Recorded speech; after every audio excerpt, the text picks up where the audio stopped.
It's time to talk about Halo, and I'm sure when you see the title Halo Ruined First-Person Shooters, you're probably ready to go right to the comments section. But before that, I want to say that Halo is a great game. I acknowledge that. I know the series has great entries, a passionate fan base, and amazing success. I know there's a great story there, and cool weapons, and art, and epic music, and plenty more things worthy of praise. So I respect your game, okay? None of it affects what I have to say about it. My feelings about the series are tied to my personal history, my tastes, my perspective on shooters, and the impact the series had on the industry. It's like how some people talk about The Dark Knight. You can talk about it having negative effects on movie trends in the next years, while still praising it as a good film. This video isn't a list of complaints about the game either. I'll mention some things, sure, but this is more of a story that I've wanted to tell, about how Halo affected my world. When considering to do this video or not, I was messaging my Halo fan friends, saying I'm thinking about making a video about how I feel towards Halo, not reviewing Halo. And let there be no doubt, this is largely about feeling. Because I know there are other people who had this experience, who will relate to the following series of events, and who will appreciate this story. And maybe, if you're a Halo fan, you'll get to see your game through a different set of eyes for a moment. So let's begin. I was a shooter fan from the start. My dad had a home computer for work back in the 90s where I would play the freeware version of Wolfenstein 3D. And while I already loved my consoles for a few years before that, I was often drawn to that 3D shooting game on my dad's PC. I played no other game on that PC. I couldn't even tell you if it had any others. It was pre-Windows, DOS, and you had to type c:/DOS/something.game/gallery or whatever, it's so ancient. And if I ever did that, I can't remember the name of a single game I may have seen or played. Dad's PC was the Wolfenstein machine. I grew up in what I consider to be the best time to witness video game history. Sure, there are more and better games now, but I'm glad I wasn't born into HD three-dimensional gaming. I'm glad I got to witness the evolution from 8-bit to now, seeing games as graphically basic but fundamentally solid as Asteroids, playing the earliest classic 8-bit platformers rescuing the damsel in distress, beat-em-up games, side-scrolling ninja adventure games, and the first RPGs. A few years later, having the spectrum of color explode in front of my eyes with the introduction of 16-bit consoles, when games started to really have a beautiful look. The first jump into three-dimensional games, the birth of survival horror, fighting games, and of course, the first-person shooter. I have very early childhood memories of Atari games at the homes of relatives. I'm familiar with the arcade classics of Pong and Pac-Man, but Galaga was the most popular arcade cabinet in my town. I got my first console when I was around 5. My first console was the original Nintendo, a console so iconic and revolutionary that my mom called all consoles the Nintendo for years, the way that people say Coke for soda or Kleenex for tissues. I didn't have a lot of games. We all had Mario, Mario 2, Mario 3, but aside from that, I liked action games. Double Dragon, Ninja Turtles 3, Contra, Battletoads. Oddly enough, I didn't have any of those games. I just rented like everyone else did from the Blockbuster. Yet for some reason, I did own the awful Ghostbusters game, Back to the Future, and the first Ninja Turtles game. And believe me, everything the angry video game nerd says about those games is true. I had an inexplicable habit as a child of not asking for the games that I liked, and I missed a lot. I completely missed out on the Mega Man series, the Mega Men, and I never tried Final Fantasy and a bunch of other classics simply because fantasy titles never grabbed my attention, and they still don't today, actually. In the next generation of consoles, I was definitely a Genesis Does kid. When it came to movies, I liked action, horror, and sci-fi, so I was playing a lot of Streets of Rage, Mortal Kombat, RoboCop vs. Terminator, that masterpiece, and my best friend had a Super Nintendo, so while I didn't play much SNES, I still got to play Super Mario World, Donkey Kong Country, Turtles in Time, and some others. But none of those games were 3D. Sure, F-Zero and Mario Kart did their best to fake it, but 3D was still another console generation away. The first-person shooter was yet to emerge. PC gaming had already been flirting with first-person perspective for a few years at that point, but had yet to produce something that would blow the world away. Wolfenstein 3D wasn't quite that game yet, but it was close. It showed us that this kind of game was possible. So there I was, sitting at my dad's Wolfenstein machine, navigating through three-dimensional corridors, shooting guns that felt impactful, killing enemies that seemed to react really responsively, cool MIDI music coming through the speaker, and a feeling like I was actually in the world of a video game. That hadn't happened before for anyone, not before Wolfenstein, and if you didn't play Wolfenstein, your best three-dimensional experience may have been the Friday the 13th game when you fight Jason in the cabin and have to turn different angles to find him in one of the most awkward parts of a game ever. Wolfenstein was a hit, so that company, id Software, pushed forward with their next game, Doom, a game as legendary for shooters as Mayo is for side-scrollers. The game was such a huge leap in technology and so well made that it would go on to change the world. It was spread around on freeware floppy disks so everyone had it, and it was really the first time any game had networked deathmatch, so people who worked at offices and tech companies all had it installed and were playing so much Doom that companies in the United States had to issue letters to their employees demanding that they stop playing Doom and get back to work. It was a phenomenon. I even recall an article saying that 9 Inch Nails' career-defining album The Downward Spiral got delayed a bit because Trent Reznor couldn't stop playing Doom. I think I read that somewhere. Am I imagining it? We didn't have Doom at my house. I only briefly played it on my uncle's computer out of state, and then again somewhere else I can't remember. I never thought to ask my parents for it, and I don't know why. I dreamed about the game all the time, and fantasized about being in hell with a BFG killing demons. But I was also quite entertained at home with Mortal Kombat 2 and Earthworm Jim. So while Doom went on to change the entire PC world, I forgot about shooters for a few years. As soon as consoles entered the 3D world, my favorites were Resident Evil, Metal Gear Solid, Twisted Metal. I played Doom one more time on a neighbor's computer when I was 12. Again, I didn't try to get it for myself after that. In 1997, Dad got a new work computer and I became obsessed with Command & Conquer, and I played some Duke Nukem 3D, and this PC was powerful enough to install my friend's copy of Quake 2. And oh man, I was in love. It was so fast and cool looking and violent, industrial metal soundtrack, perfect for my tastes in White Zombie and Tool and Marilyn Manson, and it was so much smoother looking and faster than early first-person shooter attempts on PlayStation or Nintendo 64. In these years, cable internet was just starting to make its way around, so I convinced my dad to upgrade from dial-up to cable, and I was playing Quake 2 Deathmatch online, my first time playing over the internet. My friends installed Quake 2 on every single computer we could at school, and we played it every day for a year. It was so fast-paced and chaotic, it was a constant adrenaline rush every match. A couple years later, there was Quake 3, which was awesome, but I was way more into Unreal Tournament, and I had a group of friends that would play these games together often at LAN parties. And then, Halo came out. Suddenly everyone was putting their new Xboxes together at big Halo parties, and I went obviously because they're my friends and it's a fun night regardless. I would bring my PC and play Unreal, and the other 16 guys would play Halo. I'd watch them a lot and I'd try to play a little with them, I'd join in on some death matches, I'd play around in the campaign. I was shocked by how slow the game was, like my character was walking in mud. Holding the Xbox controller in my hand, I couldn't believe how detrimental it was to movement and accuracy. Someone would be shooting me on the right and I'd have to slowly turn to see them, after years of being able to freely check my flanks at any moment with a mouse.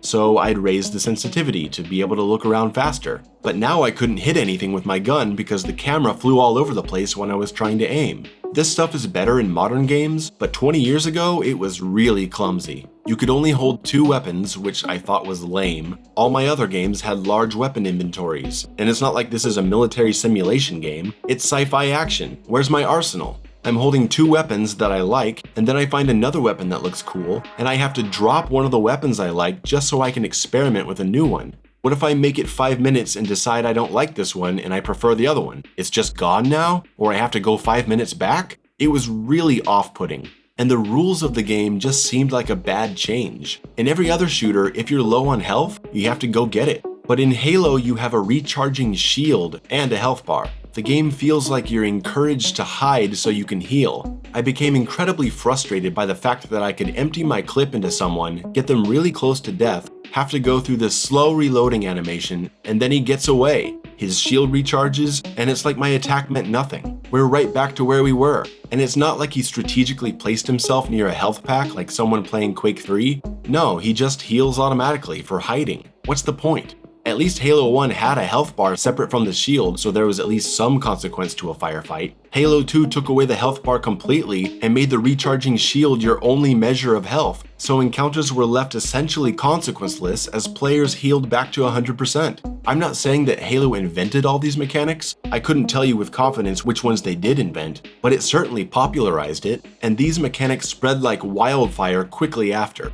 And don't think I'm not going to come straight back to reloading. I hate reloading. Not all the time. I used to play America's Army. It makes sense there. I get it with simulation games or military shooters. But I'm in space shooting goofy aliens with plasma shields. Doom doesn't reload. Quake doesn't reload. Unreal, Wolfenstein, Blood, Duke Nukem, no reloading. Every time I emptied my clip and had to reload, it was like the game said, okay, stop having fun now and wait a few seconds. I was desperate to be able to spray my weapons more and let my skill show in my aim and my movement. But there was no movement. Everyone was too slow. There's no bunny hopping, there's no grapple hook, there's no translocator, there's no double jump, there's no rocket jumping. I just didn't get it.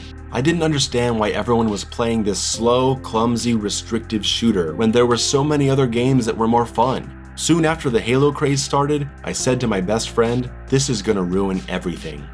And it did. Halo sent shockwaves through the industry. The arena run and gun shooter was dead. The cover-based shooter had arrived. And with few exceptions, the shooters that came in the following years did their best to follow the cover-based shooter trend. Because suddenly, for the first time ever, consoles were considered as a viable platform for shooters. And these games largely worked on console controllers because they were slower. Halo, I'm positive, is slow by design to accommodate controllers. You don't have to run around like a fast-footed maniac, quickly flipping 180 degrees in the air to hit someone with a rocket and then telefrag the next guy. See, it's not just about Halo the game, it's about changing the dynamics of the industry. An industry where for a solid 10 years, it was accepted fact that shooters play badly on console. And believe me, they did. Today is much better. Even I can play a shooter with a controller if I absolutely have to. But in the late 90s, early 2000s, when 3D controls weren't fully understood and there weren't any intelligent sensitivity options for controller thumbsticks, console shooters sucked.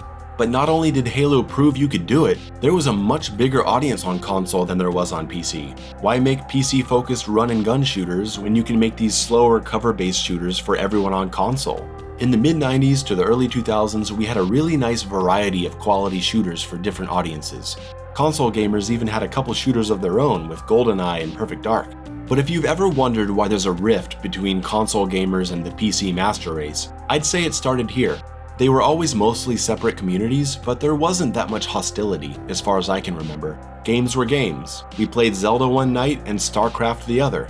But Halo shook the world, and the demands of console gamers started to affect the games we got on PC. And as the years went on, the shooters of old gradually disappeared. We got Doom 3 in 2004, which was good, but not the classic fun we remembered. Half-Life 2 was also in 2004, and it was amazing. There was Quake 4, which was kind of forgettable. But in all these games, you could already feel that the moderning of shooters had already taken effect. Hell, even Doom 3 had reloading now. And then there was Fear. Fear was something special. With its close quarters combat, revolutionary slow-mo tech that showed off gorgeous effects and splattering blood, and Japanese horror-inspired visuals, it had reloading and a 3-weapon limit, which feels alright since it's fairly tactical, but it also had health packs, mobility, and run-and-gun action. Fear, in my opinion, was the last great classic shooter. Everything else turned into slow cover-based combat after that. Portal came out in that time and it's amazing, but it's not a shooter. Team Fortress came out, but it's not like it has an epic single-player campaign like the 90s classics. Left 4 Dead is great, but it's really its own thing. Dead Space 1 and 2 are amazing horror shooters, but it's not a first-person shooter in any way. Resistance on PlayStation 3 was pretty fun. Like Fear, it seemed to smoothly combine old and modern, reloading and cover, but frantic action and a large inventive weapon inventory. But even that game abandoned the classic feel and adopted a 2-weapon limit in the sequel. Lara Croft went from moving around freely as she shoots to taking cover.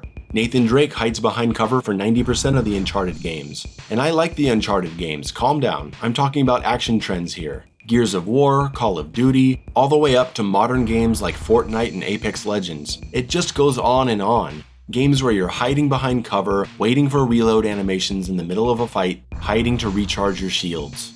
For a long time, shooters seemed to be made with console in mind as the primary system, and then the PC release was an afterthought, leading to some broken releases. So not only did PC players start getting bad versions of current games, the gameplay was slow and clunky anyway because they're designed to be played on console. So it's not like PC got to continue getting their awesome shooters and console got theirs. No, we were forced into a merged market. And after a few years, in the aftermath of the Halo nuclear bomb that exploded on the first-person shooter world, I stopped playing any shooters at all. I just found them so boring. I tried to play BioShock because I heard the story was good, but I just couldn't get into the modernized action.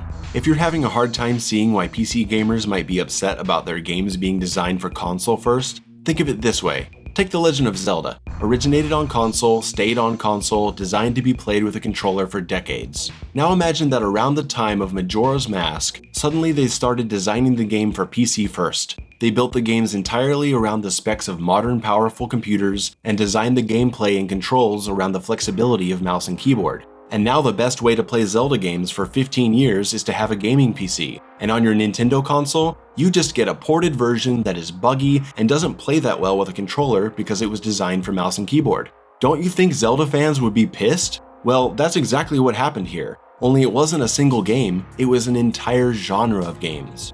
Now, I want to repeat that I'm not saying that all these trends and gameplay styles originated in Halo. Things like weapon limits, cover, reloading. However, it's Halo's implementation of them and its runaway success that drove the industry to shove these features into everything else. And combined with the wasteland of Call of Duty and its clones over the decade, it was a depressing time for certain kinds of gamers.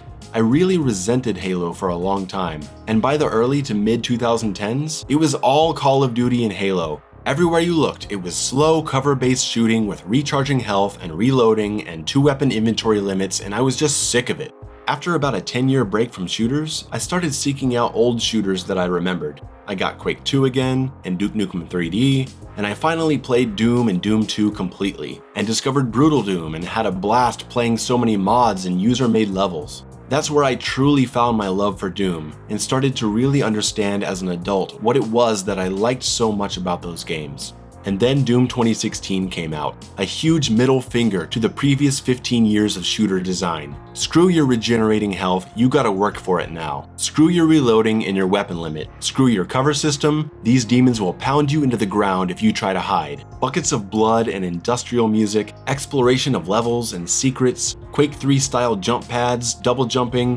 When I finally played it, it was like I'd died and gone to heaven. Doom took everything I loved about the classics and combined it with solid modern mechanics of weapon modifications and a sense of character progression. But it's never bogged down by having to go find different crafting materials or selling things at a shop like in the looter shooters of today. You just get the upgrade points and you spend them. Done. Don't waste my time. I found peace with Doom 2016. The Halo era was over. The Call of Duty infection had passed. Doom was back. And all these games could exist how they wanted. We can have our Halo fans, our Call of Duty fans, our Doom fans, and we can all coexist. But now we're facing much darker times. I'm talking of course about Battle Royale.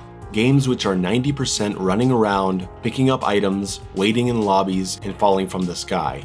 But that's a subject best left for another video that I'm sure even more people will hate. So let me close on this point. I'll bet a lot of old school Halo players are having a similar adverse reaction to PUBG and especially Fortnite, because now they've lost their classic Halo experience. They've had recent games with screwed up multiplayer. I watch the Act Man on YouTube, I know all about the ups and downs of Halos, and I'm sympathetic to it. I don't want your games to be bad. And now the entire world has moved on to Battle Royale or even mobile games, and it sucks. And you're probably worried about how these modern trends are going to further negatively affect the franchise that you love. I feel your pain, guys. I've been there. I saw your game wreak havoc on my scene, and now I'm seeing Battle Royale and monetization and greed do the same thing to yours. Recently, I tried to give Halo another chance. And you know what? It's really good. I never thought it was a bad game. I don't personally enjoy many of its elements. I don't like driving around big worlds, the slow as piss walking, the long reloading, but I can appreciate the gorgeous world that it takes place in.